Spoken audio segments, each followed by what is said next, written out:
may be seated.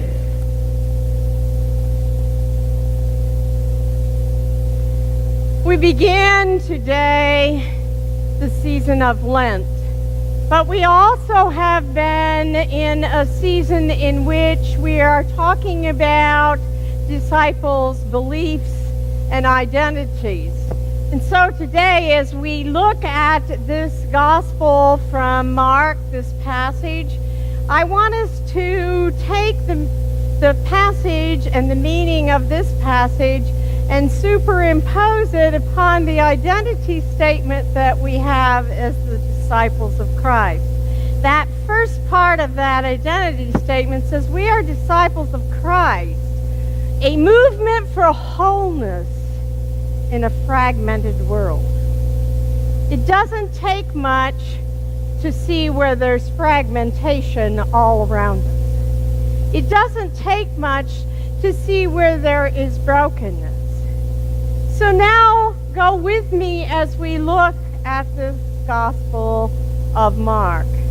We usually start the season of Lent with the temptation story of Jesus. But Mark does it a little bit different. He does give that, but he sandwiches it between two other things. My college New Testament professor was a Harvard graduate, and he was really hard on us for context. He wanted us to know what came before and what came after so that that part of the scripture we were looking at made sense in the context. So here's the context that Mark gives us for Jesus' temptation. He starts with his coming to be baptized. And there you hear those words of God saying to him, "You are my beloved Son." And then it states from those words, he's dripping wet coming up out of the water, and you hear the words that the Spirit drove him into the wilderness. And the other part that comes on the other side of this temptation is Jesus going out from the wilderness to share the good news. I want us to think about the fact that without that being in that wilderness experiences, we have a hard time bringing to others the wholeness of the gospel. Here is Jesus wrestling in this time in the wilderness because he knows the task that is ahead of him is to share that good news, that story of God's holiness, hope, healing in the world. Mark is a person of very few words, but when he chooses a word, you better pay attention to it. I entitled this sermon, Beasts and Angels. Candy thought I had a misprint. She said, "Isn't that Feast and Angels?" And I said, "No, it's Beasts and Angels." The wild beasts were with him, the scriptures say. Now, those wild beasts are not like our little animals and our gracious little pets, or even the trained horses.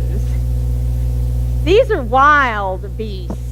And if we take that figuratively, we realize that Jesus is fighting with those things that are going to derail him from sharing that gospel of wholeness. We all have times in our lives when we are shoved into the wilderness by God's Spirit, when our identity is at stake and we need to figure out who we are. In those moments in which we find ourselves wrestling and struggling. You know, you can name wilderness times in your own life.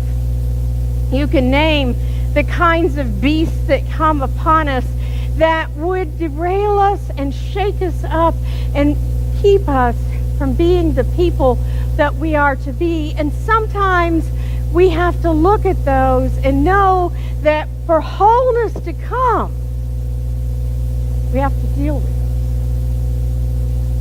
I've been doing interim ministry now for a good 10 years.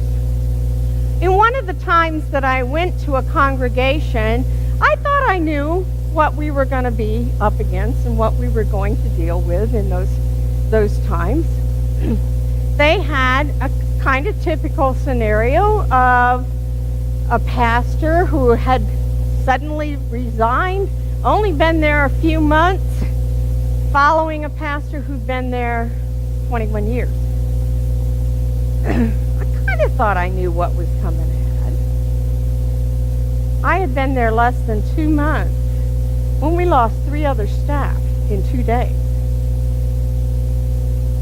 One of those decided that wrestling with the beast of cocaine was something he was going to give into.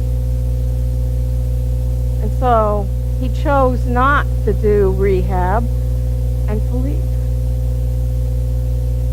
And then we lost the pianist that went with him, and we lost the youth director. And that Sunday, at that whole week, as I'm thinking about what am I going to preach on? What am I going to say? And I realized that we're in this wilderness time, and that is typical of an interim time, when we have to wrestle with our identity and who we are. And in the night, God gave me the topic to speak.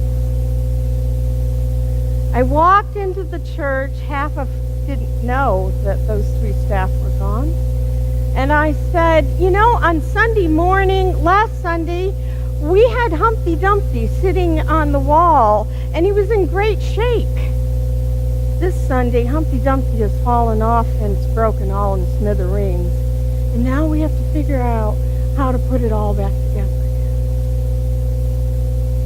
Sometimes in those wilderness moments, we have to wrestle with the beast. Those things that would take us over and lead us not to places of wholeness, but would lead us to places that would continue the fragmentation.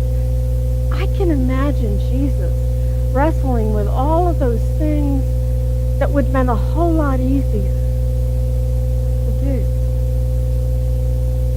But that's not all the story.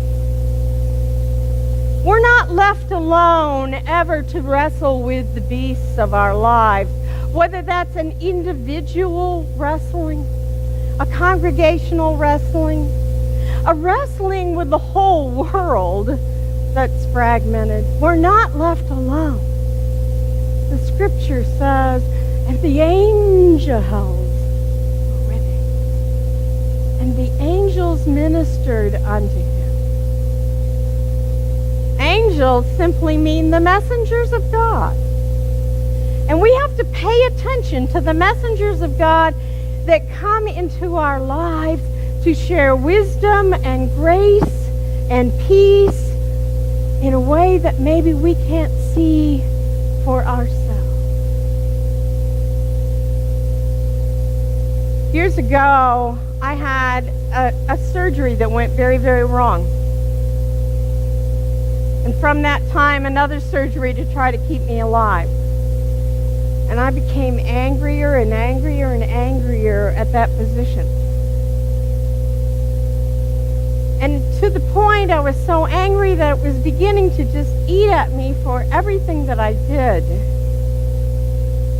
And finally, there came alongside of me a very wise therapist who worked mainly with clergy, to help us in those times when we needed the pastoral care. And that person helped me to see that I needed to forgive that person, not to let it go, because he had to deal with the consequences, but to let it go for me, to not be consumed by anger. The forgiveness I needed to offer was forgiving myself permission for this person not to be the one who was directing my life, and directing all of the direction in ways that I was going. It meant I had to give up those feelings that every time I drove by that office in that parking lot and I saw that Mercedes, I just really wanted to take the key out. But I had to let it go. Didn't mean he was off the hook, per se. Didn't mean there was things that had to change. But it did mean that I was not consumed by the anger. And that I allowed the angels to come alongside of me and to help me through that path. Angels come in all shapes and sizes. And sometimes God calls us to be the angels, to bring the message, to walk alongside of another who is in their own wilderness. So as we think about the beginning of Lent and we think about Jesus going forth to share the good news of God's hope and grace and love in the community of faith, remember that Jesus had to first wrestle with the beast. In some cases, not be consumed by those beasts and not be directed by them.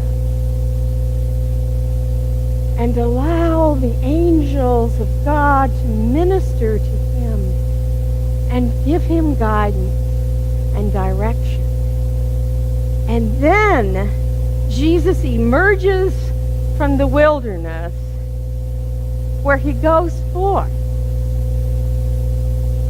to share the good news of wholeness in the midst of brokenness. May we take that journey together.